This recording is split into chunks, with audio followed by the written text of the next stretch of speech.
Olá a todos, queridos alunos. Amanhã nós teremos a nossa aula especial em homenagem a Chico Xavier. E a nossa aula vai começar agora, na verdade, né? Que nós vamos, neste vídeo, fazer uma biografia breve sobre o nosso querido Chico Xavier. Um espírito que muito nos auxiliou enquanto esteve encarnado, trouxe para nós inúmeras obras, as mensagens dos grandes espíritos, que vão sempre nos auxiliar, nos consolam, nos elevam. O Chico, uma pessoa extremamente bondosa, carinhosa, humilde, e ele merece todo o nosso amor, todo o nosso respeito, e essa homenagem singela, mas do fundo dos nossos corações. Então vamos lá. Francisco Cândido Xavier, popularmente chamado de Chico Xavier, como todos nós já conhecemos. Ele nasceu em Pedro Leopoldo, em 2 de abril de 1910, numa casa simples, que foi incorporada ao patrimônio histórico de Pedro Leopoldo. Filho de pessoas muito simples também. Seu pai, João Cândido Xavier, pouco ganhava para o sustento da família, com seu minguado salário de operário e da venda de bilhetes de loteria. A sua mãe, Maria João de Deus, ajudava com os afazeres domésticos, que se multiplicavam com o número de filhos, ao todo 9, incluindo o Chico Xavier. Aqui nós temos uma foto do filme que passou a respeito do Chico Xavier. Maria João de Deus desencarnou em 29 de setembro de 1915, quando o Chico tinha apenas 5 anos. Seu pai, após 2 anos, contraiu matrimônio pela segunda vez, com Dona Cidália Batista, com quem teve mais 6 filhos. Então, ao todo, Chico teve 14 irmãos. E a orfandade, por parte de mãe, aos 5 anos de idade, deixou com 8 irmãos. E durante esses 2 anos, porque o pai dele não tinha condições financeiras, esses filhos, logo após o desencarne da mãe, passaram a ser cuidados por tutores diferentes. Foram distribuídos para pessoas que podiam cuidar dele. E Chico ficou com a sua madrinha, Dona Ritinha, que era uma pessoa extremamente severa, tinha crises nervosas diárias. E durante essas crises, ela aplicava castigos corporais cruéis no Chico. E Chico, com muito medo das surras, pediu ajuda à sua mãe. Ele ia no fundo do quintal e ficava chorando e pedindo ajuda à sua mãe, que já havia desencarnado.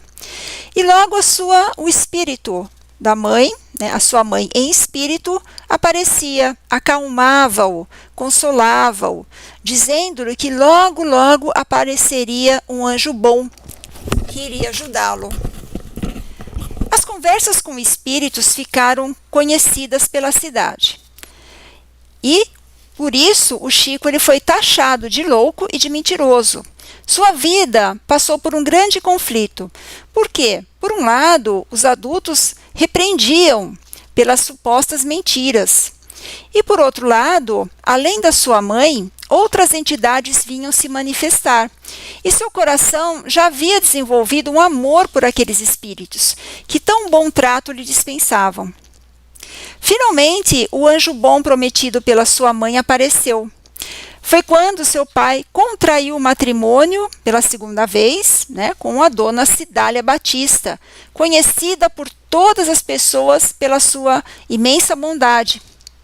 E tão logo realizado o casamento, a Dona Cidália fez uma exigência, que voltasse ao lar todos os filhos do primeiro casamento do marido, assumindo o compromisso de educá-los e cuidá-los com maior carinho e amor, como se fossem seus próprios filhos.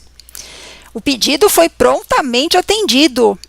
Seu João foi de casa em casa recolhendo os 9 filhos e levando-os para o novo lar. E depois a família cresceu com mais 6 irmãos, filhos da dona Cidália, com seu João, pai de Chico. Ele iniciou na escola, no grupo escolar São José, em Pedro Leopoldo, em 1918, chamado na época de curso primário, onde também os fenômenos espirituais ocorriam com o Chico. Em certas ocasiões, ele, durante as aulas, ouvia as vozes dos espíritos e notava que mãos invisíveis seguravam as suas, pegando-as e orientando seus movimentos de escrita. Em 1922, com apenas 11 anos de idade, cursando o 4º e último ano de estudos no grupo escolar, ocorreu um fenômeno que ficou conhecido de todos e causou muito espanto aos colegas e professores. Era um ano comemorativo do 1º centenário da nossa independência. E o governo do estado instituiu prêmios para os alunos das 4ª classes das escolas do estado para aqueles que fizessem o melhor trabalho sobre um trecho da nossa história. E na sua escola, o concurso foi dirigido pela dona Rosária, que era uma educadora muito respeitada. Iniciada a sabatina, Chico viu ao seu lado, nitidamente, um homem, um espírito, esclarecendo de como ele deveria escrever o tema escolhido. Abre aspas. O Brasil, descoberto por Pedro Álvares Cabral, pode ser comparado ao mais precioso diamante do mundo, que logo passou a ser engastado na coroa portuguesa. Fecha aspas.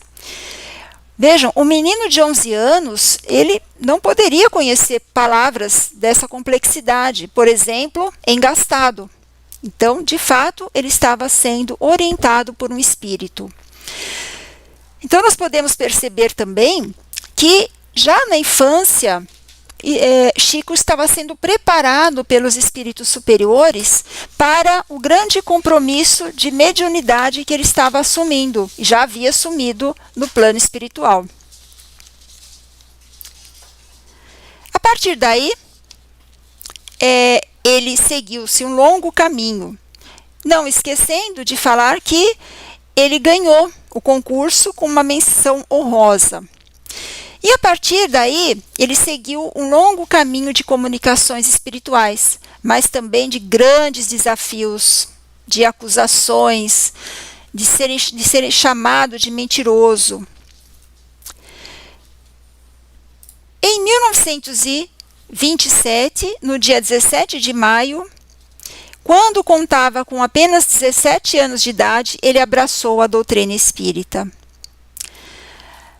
Nós podemos ver nessa imagem o Centro Espírita Luiz Gonzaga, que foi o local onde Chico começou a desenvolver a sua atividade mediúnica e também de assistência aos necessitados. Em 1931, em Pedro Leopoldo, ele perdeu a madrasta Cidália e deu continuidade à obra que ele já havia iniciado, que foi a sua primeira obra, Parnaso de Além-Túmulo. Está aqui, livro. Nesse ano também marcou a maioridade do médium, e foi quando ele afirmou ter tido o primeiro encontro com seu mentor espiritual, Emmanuel.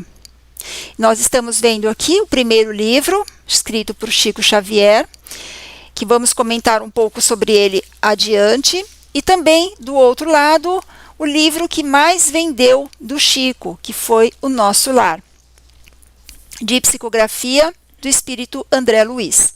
E o Parnaso de Além-Túmulo foram vários espíritos que psicografaram, conforme nós veremos adiante.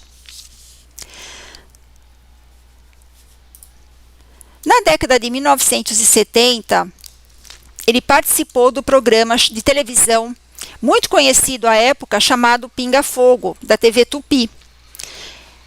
E foi em 28 de julho de 1971. Teve grande repercussão a participação dele. Atingiu muitos pontos de audiência e foi reprisada 3 vezes em São Paulo e retransmitida para todo o Brasil. E o sucesso do primeiro programa levou a uma segunda edição, em 21 de dezembro de 1971, que também teve uma grande repercussão, atingiu 86% do Ibope, que foi um recorde de audiência na televisão brasileira à época. Chico trabalhou em inúmeros trabalhos assistenciais, psicografando livros que foram mais de 450. E nós vamos colocar para vocês no grupo uma relação dos livros. São 19 páginas, então nós vamos colocar para vocês ficarem cientes da grandiosidade do trabalho desse médium. Aqui, uma representação do Espírito Emmanuel, que foi um dos autores espirituais de grande parte dos livros psicografados pelo Chico. Emmanuel foi o mentor espiritual do Chico e foi quem o orientou na maioria das vezes. Nós vamos também conversar sobre o Emmanuel amanhã na aula. O Chico ele vendeu mais de 50 milhões de exemplares em português, com traduções para o inglês, espanhol, japonês, esperanto, francês, alemão, italiano, russo, mandarim, romeno, sueco, grego, húngaro e outros, inclusive em braille. Escreveu também cerca de 10 mil cartas de desencarnados para suas famílias, nunca tendo cobrado por isso. E as cartas eram tidas como psicografias autênticas pelos familiares. Eram reconhecidos mesmo como sendo autênticas. E algumas chegaram a ser aceitas e valoradas como provas em casos de julgamentos judiciais. Voltando ao primeiro livro do Chico, Parnaso de Além-Túmulo, foi um livro que tem 256 poemas atribuídos a poetas desencarnados, dentre eles os portugueses João de Deus, Antero de Quental, Guerra Junqueiro e os brasileiros Olavo Bilac, Castro Alves e Augusto dos Anjos, e foi publicado pela primeira vez em 1932. Ao lado do imenso trabalho espiritual, Chico continuou com o seu emprego de escrevente e datilógrafo na Fazenda Modelo da Inspetoria Regional do Serviço de Fomento da Produção Animal, iniciado em 1935, e a exercer as suas funções no Centro Espírita Luiz Gonzaga, que foi aquele que nós mostramos para vocês. E lá ele atendia aos necessitados, com receitas, com conselhos, sempre orientado pelo Espírito Emmanuel, e também psicografando. Então, todo esse texto que nós falamos para vocês foi embasado num texto que está no livro Nosso Amigo Chico Xavier, autor Luciano da Costa e Silva, editora Alf, 4ª edição, 1977, de São Paulo. E agora nós vamos nos basear num outro texto que está no site Wikipédia. O médium Francisco Cândido Xavier desencarnou, melhor dizendo, aos 92 anos de idade, em decorrência de uma parada cardiorrespiratória, no dia 30 de junho do ano de 2002. Conforme relatos de amigos e parentes próximos, Chico dizia que queria desencarnar em um dia em que os brasileiros estivessem muito felizes, em que o país estivesse em festa, para que o seu desencarne não causasse tristeza. No dia de sua morte, o país comemorava a conquista da Copa do Mundo FIFA de 2022. O Chico desencarnou cerca de 9 horas após o jogo Alemanha versus Brasil. O então presidente do Brasil, Fernando Henrique Cardoso, emitiu uma nota sobre a morte do médium. Abre aspas. Grande líder espiritual e figura querida e admirada pelo Brasil inteiro, Chico Xavier deixou sua marca no coração de todos os brasileiros, que ao longo de décadas aprenderam a respeitar seu permanente compromisso com o bem-estar do próximo. Fecha aspas. Então, nós vamos terminando essa breve biografia e, como nós pudemos ver, nós pudemos constatar, A vida do Chico foi dedicada ao trabalho de caridade, ao exercício do amor. Uma pessoa extremamente humilde, um espírito de muitos exemplos de abnegação, de fé, de coragem, exemplo a todos nós. Então, que possamos nos orientar por esse irmão maior querido, que trouxe muitos livros para nós nos momentos difíceis, também para o nosso aprendizado. E assim nós vamos dar continuidade amanhã na nossa aula de introdução. Espero a todos amanhã. Abraços, fiquem com Deus.